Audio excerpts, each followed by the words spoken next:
Nous écoutons la catéchèse du pape François à Rome le 25 janvier 2023, précédée de la lecture d'un passage de l'Évangile selon saint Luc, chapitre 4, versets 17 à 21. De l'Évangile selon saint Luc. On lui remit le livre du prophète Isaïe. Il ouvrit le livre et trouva le passage où il est écrit « L'Esprit du Seigneur est sur moi, parce que le Seigneur m'a consacré par l'onction. Il m'a envoyé porter la bonne nouvelle aux pauvres, annoncer aux captifs leur libération et aux aveugles qu'ils retrouveront la vue, remettre en liberté les opprimés, annoncer une année favorable accordée par le Seigneur. » Jésus referma le livre, le rendit aux servants et s'assit. Tous, dans la synagogue, avaient les yeux fixés sur lui. Alors, il se mit à leur dire « Aujourd'hui s'accomplit ce passage de l'Écriture que vous venez d'entendre. Acclamons la parole de Dieu. » La parole du pape, maintenant. Cari fratelli e sorelle, buongiorno. Chers frères et sœurs, bonjour.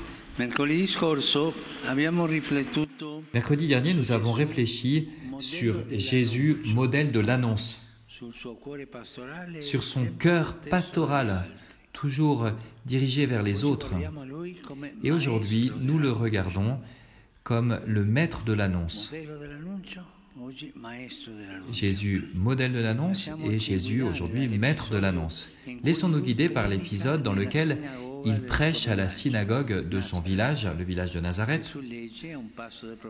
Jésus lit un passage du prophète Isaïe et il surprend ensuite toute l'assemblée avec une prédication très brève d'une seule phrase, et il dit ainsi « Aujourd'hui, c'est accompli l'écriture que vous avez entendue. » Voilà la prédication de Jésus. Aujourd'hui s'accomplit ce passage de l'Écriture que vous venez d'entendre. Ce qui veut dire que pour Jésus, ce passage prophétique contient l'essentiel de ce qu'il veut dire de lui-même.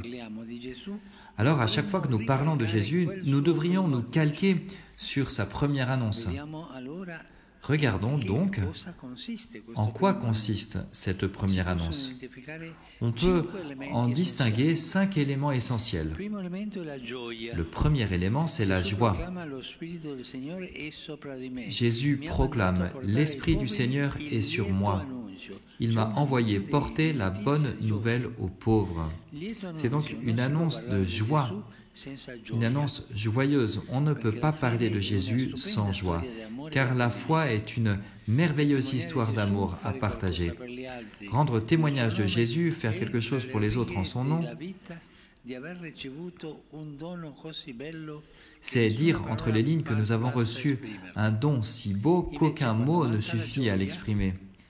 Et au contraire, quand manque la joie, l'Évangile ne passe pas, parce que, et c'est le mot lui-même qui le dit, l'Évangile est une bonne annonce, une bonne nouvelle, une annonce de joie. Un chrétien triste peut parler de choses merveilleuses, mais tout est vain si l'annonce qu'il transmet n'est pas joyeuse. Un penseur disait « Un chrétien triste est un triste chrétien. » Ne l'oublions pas.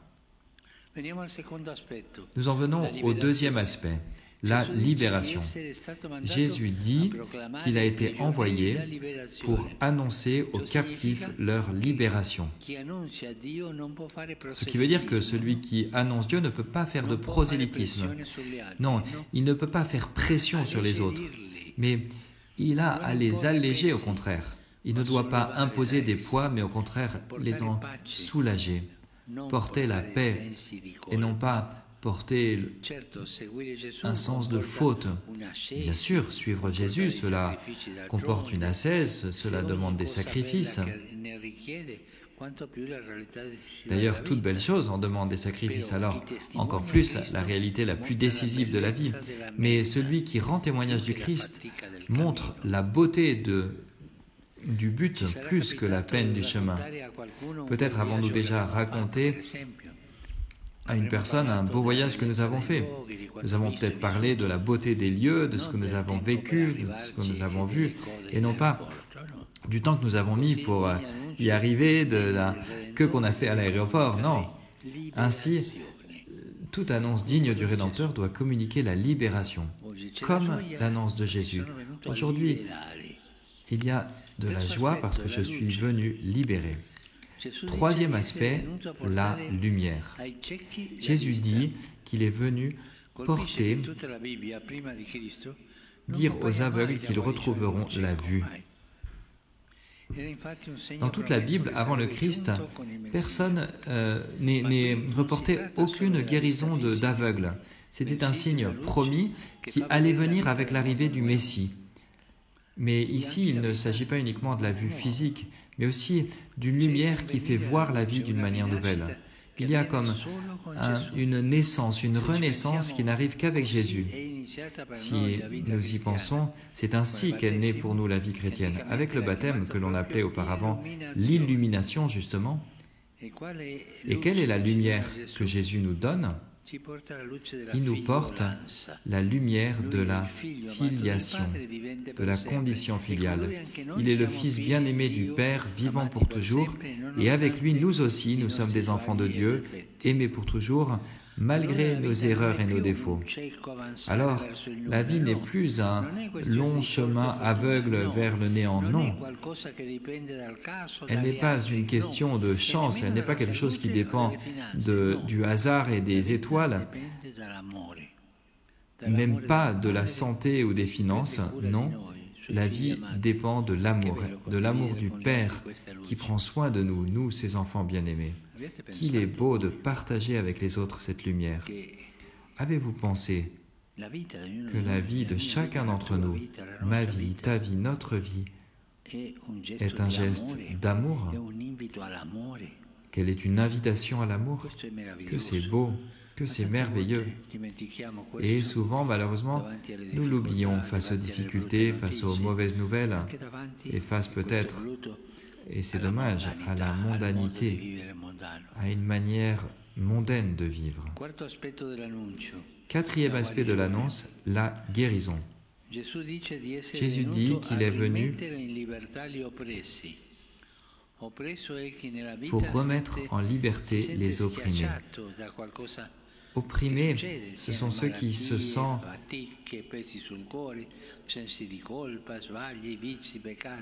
opprimés par quelque chose qui leur arrive dans la vie, la maladie, la peine, un poids sur le cœur, le sens de faute, les erreurs, les vices, les péchés.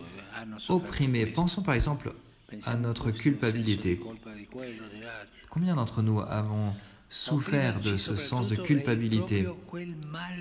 Ce qui nous opprime, c'est surtout ce mal qu'aucun médicament, qu'aucun remède humain ne peut guérir, le péché. Et si l'un d'entre vous se sent coupable de quelque chose qu'il a fait, il se sent mal, mais la bonne nouvelle, c'est qu'avec Jésus, ce mal ancien, ce péché qui semble invincible, n'a plus le dernier mot. Je peux pécher peut-être parce que je suis faible. Chacun de nous peut pécher, mais cela n'a pas le dernier mot. Le dernier mot, c'est la main tendue de Jésus qui te relève du péché. Et mon Père, alors il le fait combien ça, Jésus? Une fois, deux fois, trois fois? Non, toujours. Chaque fois que tu ne vas pas bien, eh bien le Seigneur tend sa main vers toi. Il suffit de s'agripper à cette main et de se laisser porter. La bonne nouvelle, c'est qu'avec Jésus, cet ancien mal n'a plus le dernier mot.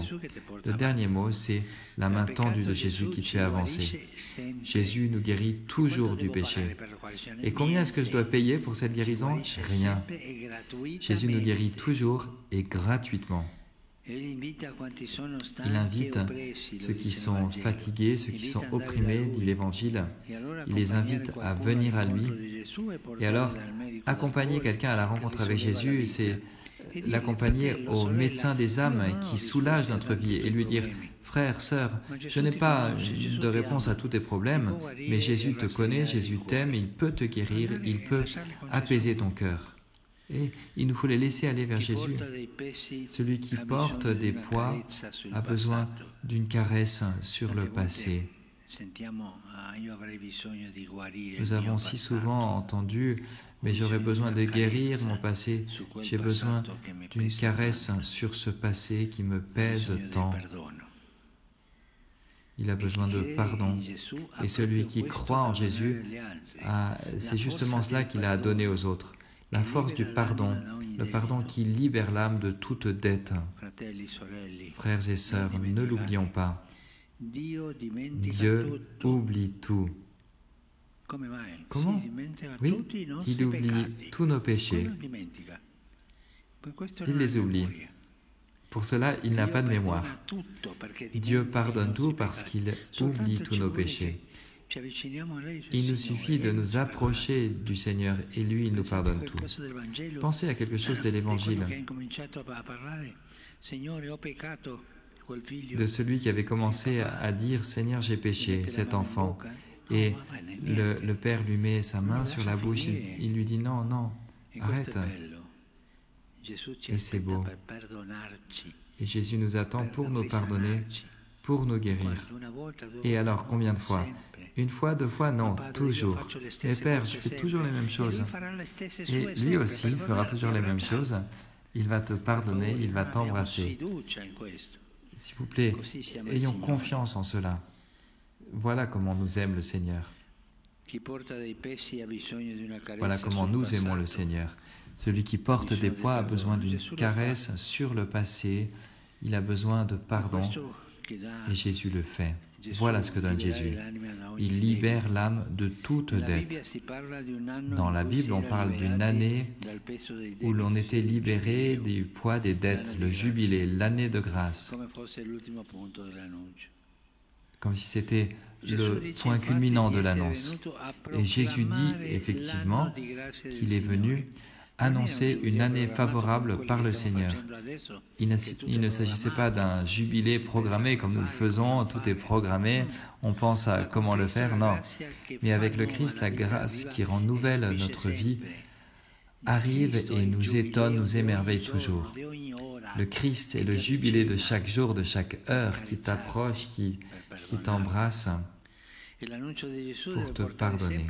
Et l'annonce de Jésus doit toujours apporter à l'émerveillement de la grâce, l'émerveillement. Je ne peux pas le croire, j'ai été pardonné.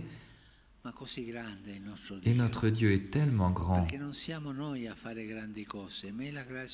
Ce n'est pas nous qui faisons de grandes choses, mais c'est la grâce du Seigneur qui, à travers nous, accomplit des choses imprévisibles. Et voilà les surprises de Dieu. Dieu est le maître des surprises. Dieu nous surprend toujours. Il nous attend toujours. Nous arrivons, mais c'est lui qui nous attend, toujours. L'Évangile s'accompagne d'un sens d'émerveillement et de nouveauté qui a un nom, Jésus, qui nous aide à l'annoncer comme il le souhaite en communiquant la joie, la libération, la lumière, la guérison et l'émerveillement. Voilà comment on communique Jésus. Une dernière chose, cette joyeuse annonce qui, selon l'Évangile, est adressée aux pauvres. Nous oublions souvent les pauvres, même s'ils sont les destinataires explicitement évoqués, car ils sont les bien-aimés de Dieu. Souvenons-nous des pauvres et souvenons-nous que pour accueillir le Seigneur, chacun de nous doit devenir pauvre à l'intérieur. Non pas autosuffisant, non, pauvre de l'intérieur, avec cette pauvreté qui me fait dire « Seigneur, j'ai besoin de ton pardon, j'ai besoin d'aide, j'ai besoin de force ». Cette pauvreté que nous avons tous, se rendre pauvre de l'intérieur. Il s'agit de vivre toute prétention d'autosuffisance pour comprendre que l'on a besoin de la grâce, qu'on a toujours besoin de lui. Si quelqu'un me dit « Mais mon Père, quel est le chemin le plus rapide pour rencontrer Jésus ?» Alors je répondrai Rends-toi nécessiteux de la grâce, nécessiteux du pardon, nécessiteux de la joie, et lui, il s'approchera de toi. Merci.